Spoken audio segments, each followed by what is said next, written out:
everyone. I am Lisa Hurley, and this is Real Talk on Racism. Welcome. I'm super excited today because our guest is Ashanti Martin. I am a huge fan of hers.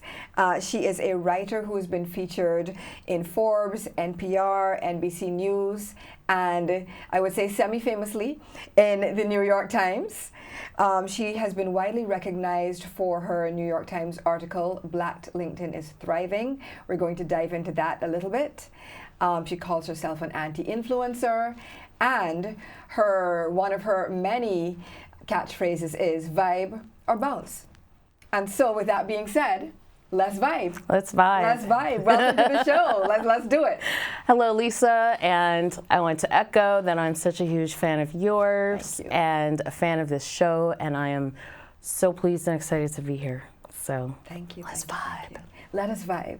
So, okay, let's start with, you are essentially an anti-racism activist, right? Mm-hmm. In a broad sense. What led you to, I'm sure that's maybe not where you started, right, in your career. So what led you to this point and to doing this kind of work?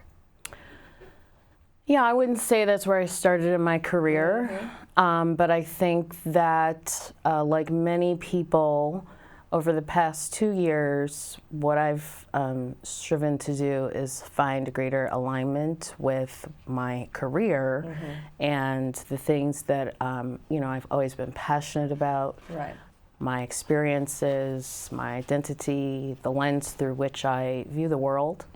So, the past 2 years have kind of led those things to dovetail in ways that have been extremely rewarding, but also really seeing the impact of that and letting that happen. So to start, I am a Black woman. I am also a Puerto Rican woman. I'm a multicultural woman. I am a person of color in this country.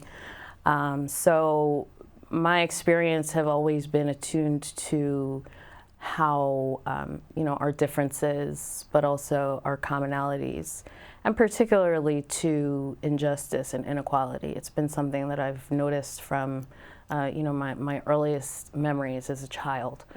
So that's really kind of where it started. Right. So you mentioned injustice and inequality. So I know that you are interested broadly in reparations, wealth redistribution, and so on. Can you tell our viewers a bit more about that? Absolutely. The genesis of the LinkedIn article that I wrote and a lot of the work that I had done after the murder of George Floyd, I think we were all galvanized. I won't say all, many of us. I definitely was. Everyone currently, yes, in this room on this show, in this conversation, exactly, was really galvanized by those horrible events that I knew from overall knowledge and personal experience were nothing new. Things that had been happening for quite some time, but. In particular, one thing that stayed with me was learning about George Floyd's family history. So two things there. One, I learned that there was a Washington Post article and also in the Los Angeles Times about his family having several hundred acres of land in North Carolina. His great-grandfather had been enslaved, had gained freedom, and had acquired all of this land. And as told through generations of his family, it was stolen by white farmers. It's important to remember that he and all of the other people who have become so sadly symbols of the racism we're experiencing in the present day were real humans. But finally, for me, the thread was, what if his ancestor, Hillary Thomas Stewart Jr., had been able to hold on to those 500 acres of land in North Carolina. Because land is wealth. And 500 acres of it. 500 acres? 500 acres. It's really incalculable what his family lost. And it's just fundamentally unfair. I would challenge anyone who would challenge me on that. Right. And there are those who would. There are those who would challenge but I don't think that they have much to, No. But you have facts and receipts. Facts and receipts, right? and I don't think the argument would last too long. You know. Exactly. So, in your research into George Floyd, did you come across any other families who had unfortunately experienced similar, or? There are really countless, and we can't really know for sure. And that loss of land, that theft of land, is just a small part. I mean, it's not small. It's really meaningful, and that's why it's important, I think, to think about the impact over time. But it's part of all of the systemic ways that we have been excluded from wealth, from economic participation, and then, by default, as a result, political participation and representation. Yeah. So one of the conversations that also stayed with me, and that I learned before I kind of, like you, it feels kind of corny to say I made this my life's work, but here we are, right, talking about your life's work, right? Exactly. This is a part of your work now, and so how does that look for you in terms of making it a part of your work? It looks a lot of different ways. One of the things, as I branch out into the various areas of influence and work and sort of content production, that kind of thing, is wherever possible, and it's always possible, to work with Black people. Yes.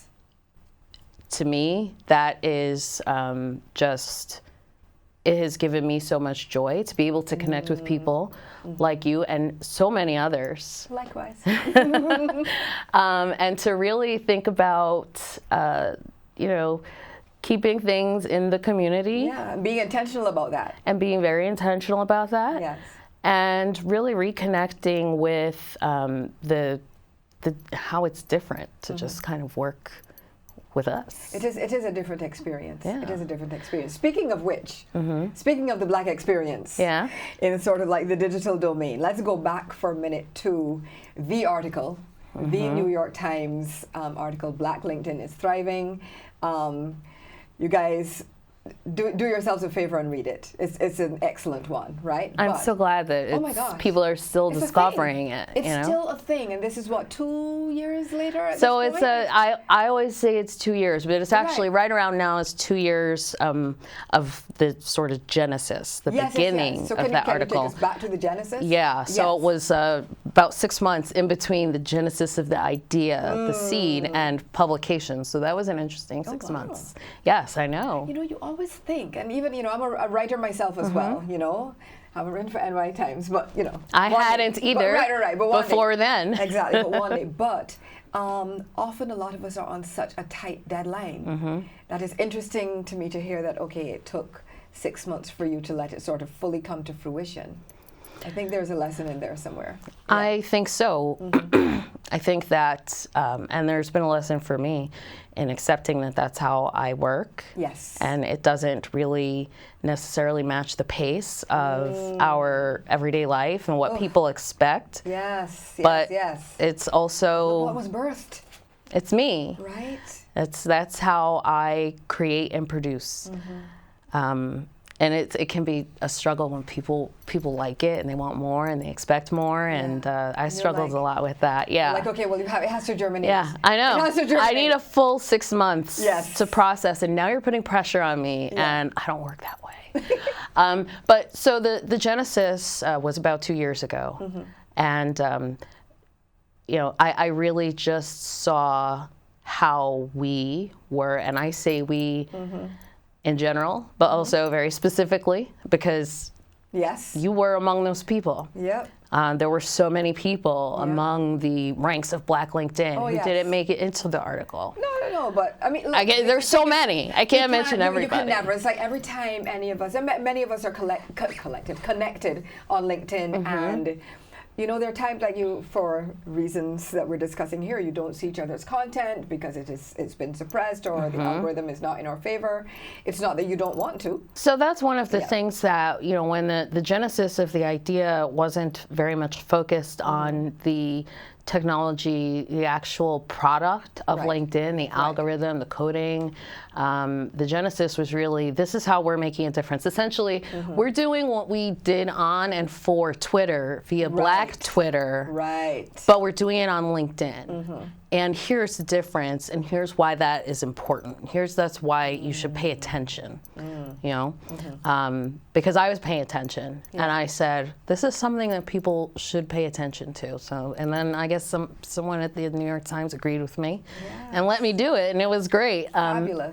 So, but the issue of the algorithm and the issue of content suppression and content restriction wasn't one that I was looking for or expecting to happen upon, but it was really very universal. It is a part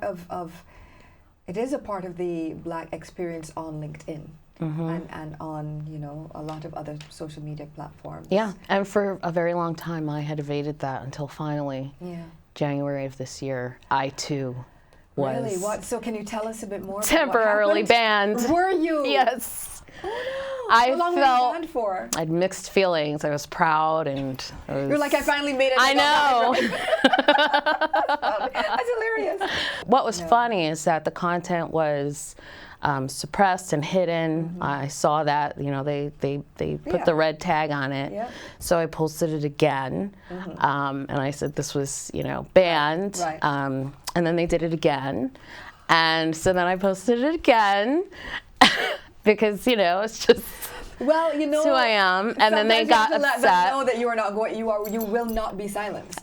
We can keep playing this game. I can sit here and continue to do this, and then they slapped me on the hand, and I was temporarily banned. So that was interesting because it had not happened to me, and I still don't know why. I haven't really been persistent in trying to figure out, because it's pretty clear to me. Yeah. Talking about something that a company like LinkedIn clearly would rather not talk about. We're here, a year and some later. Yeah. And all the people who were saying, "Oh, we won't stand for this. This was a horrible act. This insurrection."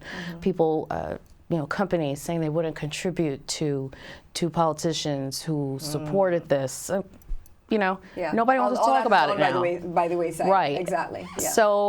So I think that, look, LinkedIn and any social media platform, which are all owned by FANG, they're going to do what they want. Yeah.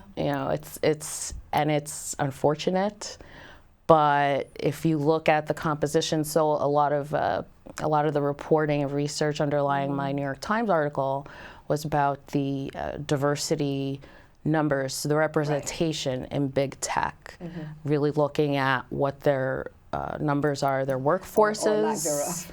Well, I mean, LinkedIn, I don't have the numbers in front of me, but I pretty clearly remember that about 3 to 4% of their workforce is Black, and about 1 to 2% of their tech workforce is Black. That's, I think the numbers outrageous speak to me. For themselves. That is truly outrageous to me. Yeah. And so nothing will change as long as that remains. And one of the questions that I asked their DEI, their head of DEI, I said, I looked at the numbers from, I think, 3 years before I was doing the reporting. And I looked at their most recent diversity report, and I said to her, nothing has really changed over 3 years.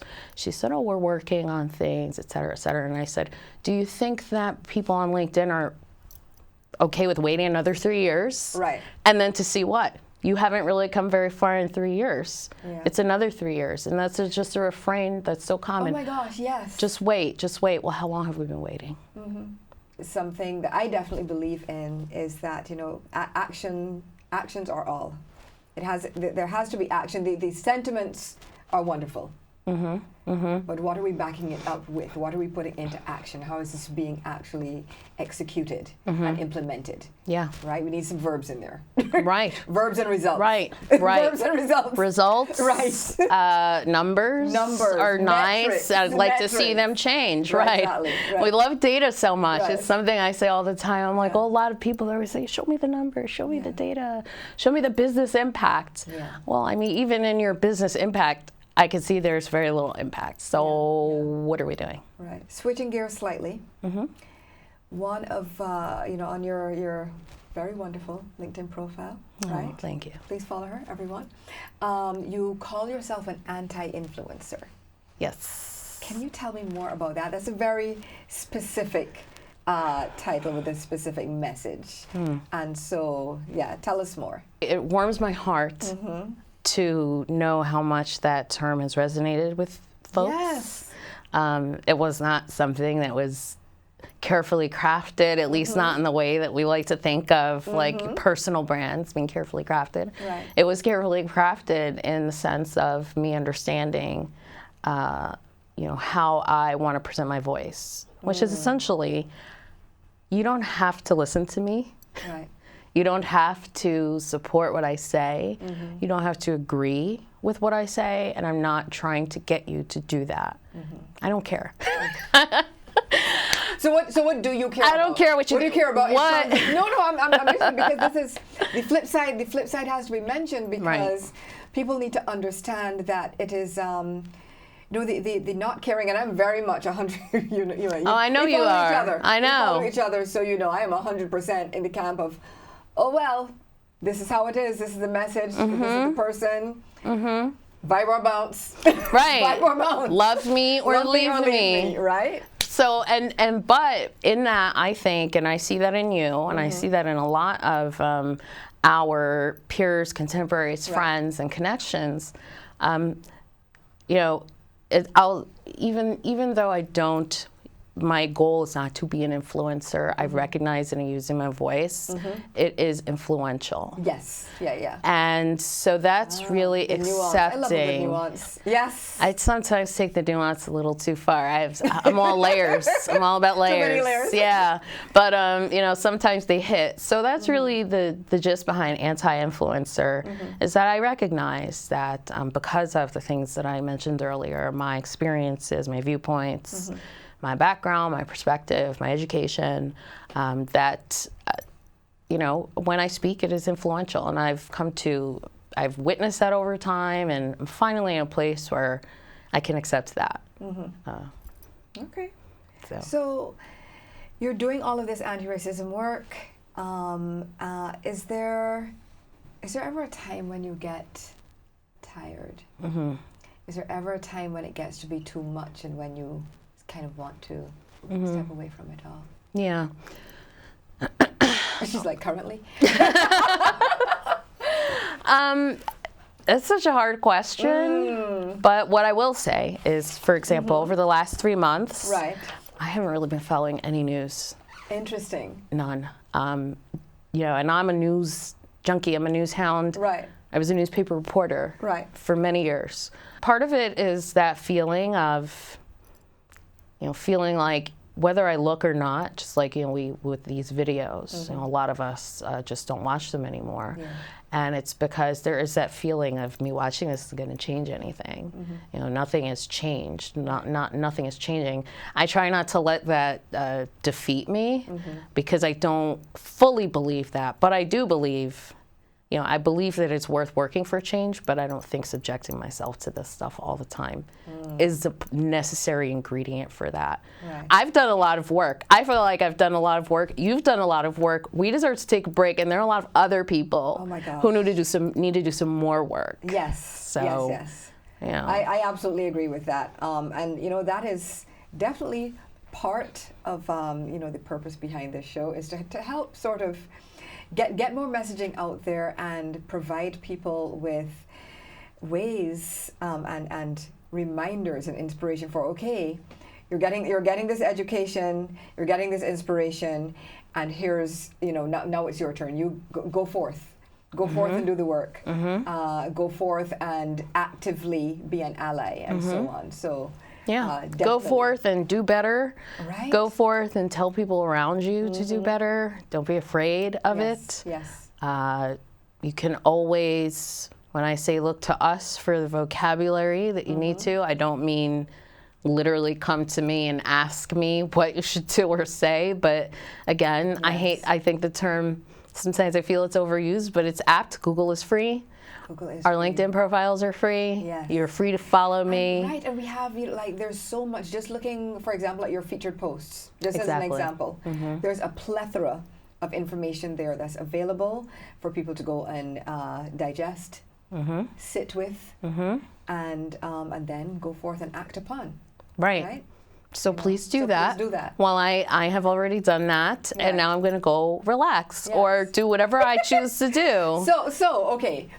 We've spoken a little bit about relaxation, right? And I guess so many of us have to really focus on the self-care aspect, but at the same time, this is probably our, a passion, right? So since it is your passion, what is next for you on this journey? What do you think is coming next, or what would you like to be next? What would you like to focus on next?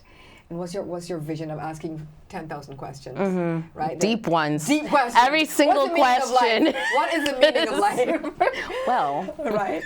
So, but yeah. So, what is next for you? And what is your ideal future if you could wave your wand?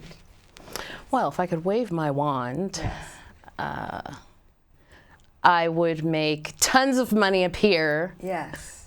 Because Make it rain. Make it rain. Make it rain Yes. everywhere. Yes. Because For everyone. For everyone. everyone. Right, For everyone. exactly. In fact, on my way down here, I came up with another Did you? catchphrase.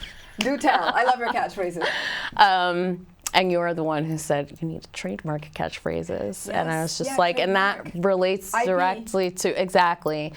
But my catchphrase that I haven't tested, but let's just test it here, was flex but share.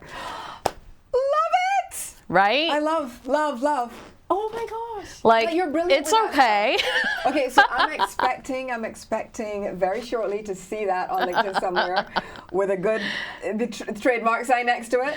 Okay. Okay. Just putting that out there. Listen, just even for merch or something, like you have so many ideas. I mean, I don't. Make it rain for yourself. Whenever this airs, what I Yes. will say is that Yes. there may be a merch store available. There you go. For people There you to invest in these ideas and words that have resonated so much with them. If there is, we will let you know. So You definitely. better follow me on LinkedIn, Right. to the audience. Right. Follow her. Yeah. It's definitely worth your time. Like Ashanti is absolutely one of the, in my humble opinion, one of the stars. Right. You never miss. There's some people like that. Your posts, your content, your voice. Just always a vibe. Always a vibe. Thank you. I mean, and I thank you for saying I never miss, because it's nice that it looks that way. Over here, Yeah. I don't, but then Do you feel like it sometimes, misses? well, then sometimes there's a matter of the algorithm. You never know. Yeah. Was it just me? No. Or was it the algorithm? No. I thought this was, Right. but it's not resonating. So Yeah. you never know, and I try not to sweat that too much. Mm-hmm.